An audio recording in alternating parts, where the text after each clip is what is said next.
Dobrý den, slečno, promiňte, nemáte chviličku? Já teď trochu spíchám. Já vás nezdržím moc dlouho, jenom mi dejte 2 minutky času. Co potřebujete? Se ptám, jste docela mladá, vy asi studujete, že? No, studuju. A nehledáte nějakou brigádu? No, jako mám už 2, ale potřebuji ještě jednu. Vy máte 2 brigády? No. Jak to všechno zvládáte vůbec?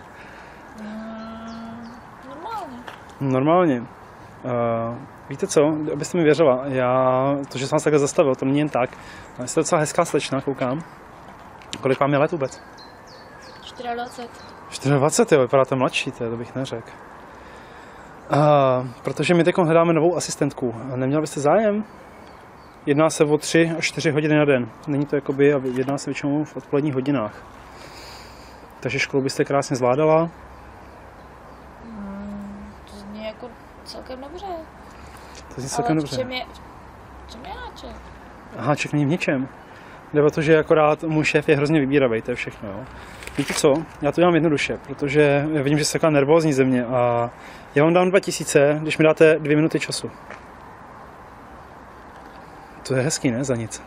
No, to jo, no. Abyste věděla, že prostě naše společnost je velice bohatá, jo. A vyděláme hodně velké peníze. Teď jde o to, že, jak jsem vám říkal, můj šéf je hrozně vybíravý a hledá dívky přesně jako já koukám. Cvičíte nebo... No, jako sportujete? plavu, no. Plavete? Máte docela hezký tělo, já si myslím, že pro šéfa má rád přesně typy dívek, jako jste vy, takže myslím si, že by byl za vás vděčný. Měsíčně platí 30 až 40 tisíc měsíčně, brigádnicím. To je jako moc pěkný. Já si myslím, že to je hodně solidní. Tolik si nevydělá ani normální člověk v práci. Tak co, zdá se vám to zajímavý? No, jako bych potřeboval tam vědět víc. Vidět víc. No, jsme společnost, která se zaobírá prodejem nemovitostí, jedna z největších jako v České republice. A jak jsem vám řekl, můj šéf je hrozně vybíravý člověk a on si vybírá přesně takový asistentky, jako jste vy. Mladý, hezký. Takže tohle je asi jediný kritérium, který ta dívka musí splnit. No, já to nějak splňuju. Já si myslím, že 100%. Jelikož znám jeho styl, co se mu líbí, tak 100%. Teď takový malý detail. Teď mě asi možná to pošlete do hajzlu, ale než mě pošlete do hajzlu, nechte mi to dopovědět. Bylo by možný, já vám samozřejmě za to dám peníze, že si vyděláte okamžitě, ještě na místě další 2000. Ale potřeba bych vidět vaše prsa. Jako ne, to vůbec. Proč? Zdá se vám to málo, nebo já mám to blbý, nebo...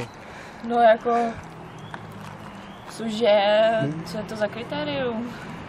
No, protože můj šéf je hrozně vybíravý člověk, jo, to je jediný, to je to kritérium. Víte co? Vydržte chviličku. Tak víte co? Já bych vám nedal 2000.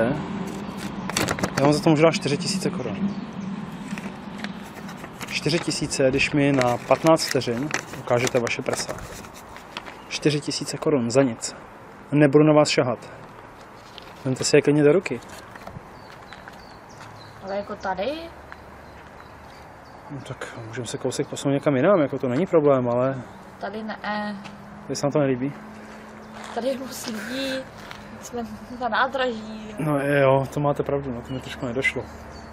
A kdybychom se posunuli kousek dál, šla byste do toho? No, Přemýšlejte o tom.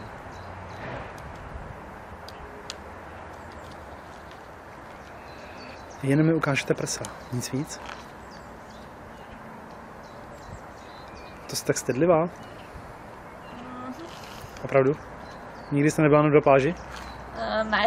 Ne, fakt ne? Ale jako peníze jsou lákavé. Máte za nic 6000 korun, z ničeho nic. To je super, ne? Už ten pocit. No jako jo, no. Já doufám, že vypadám normálně, že se mě nebojíte. Ne. Že nejsem žádný úchyl. Jen mi ukážete prsa, to je všechno. Tak dobře. OK, tak jestli to, tak já si myslím, že když se tady posuneme za to nádraží, tak to je docela hezký místečko. Tam asi nikdo neuvidí, takže se nemusíte bát. Co vy na to? Dobře. Tak pojďte. Tak co myslíš? Tady to není špatný místo, ne? No, tady to je jako lepší, jo. Míň očí. Tady tě 100% nikdo neuvidí. Stydíš se? Jo. Fakt? Jo. Ti věřím, ale tak penízky už máš. Tak co myslíš? Budeš mít superovou brigádu, to je. Vrť to z takhle. Když ma nic nejde. Kolik chlapů viděl tvoje prsa? To nemůžu říct. A? Jsme u toho. Takže pár jich bylo, ne? No jo. Tak o jednoho navíc.